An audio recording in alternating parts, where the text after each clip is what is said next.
సాధారణంగా కోడిగుడ్లు లేదా ఇతర పక్షుల గుడ్లు అనగానే మనకు తెలుపు లేదా ఎరుపు లేదా గోధుమ రంగులే గుర్తొస్తాయి. కొన్ని పక్షుల గుడ్లపై చిన్న చిన్న చుక్కలు కూడా ఉంటాయి. కానీ ఈ ప్రపంచంలో ఒక వింత పక్షి ఉంది. దాని గుడ్లను చూస్తే ప్రకృతి ఇంతటి అద్భుతమైన రంగులను ఎలా సృష్టించిందా అని ఆశ్చర్యపోవాల్సిందే. ఆ పక్షి పేరే తినము. దీని గుడ్ల ప్రత్యేకత, ఆకర్షణీయమైన రూపం గురించిన ఆసక్తికరమైన నిజాలు ఇక్కడ ఉన్నాయి. పక్షుల గుడ్లు సాధారణంగా తెలుపు లేదా గోధుమ రంగులో ఉండటం మనం చూస్తుంటాం.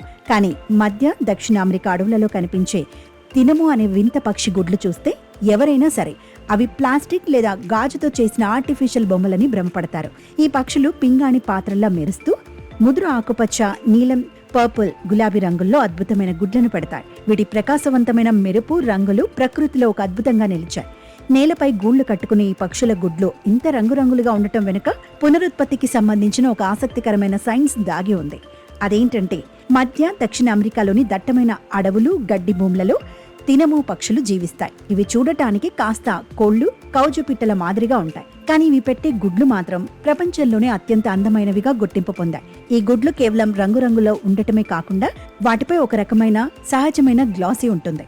చైనా క్లే లేదా పింగాణితో చేసిన ఒక అద్భుతమైన ఆర్ట్ పీస్ లాగా ఇవి సూర్యకాంతిలో మెరిసిపోతుంటాయి. ఈ పక్షులలో దాదాపు 47 రకాల జాతులు ఉన్నాయి. వేర్వేరు జాతుల తినము పక్షులు వేర్వేరు రంగుల గుడ్లను పెడతాయి. వీటిలో కొన్ని ప్రకాశవంతమైన ముదురు ఆకుపచ్చ, sky blue, violet, chocolate brown, లేత గులాబీలలో ఎంతో ఆకర్షణీయంగా ఉంటాయి. అయితే రంగుల వెనుక వేరే కోణం ఉందని పరిశోధకులు చెబుతున్నారు. అదేంటంటే ఈ గుడ్ల రంగులు శాశ్వతం కావు.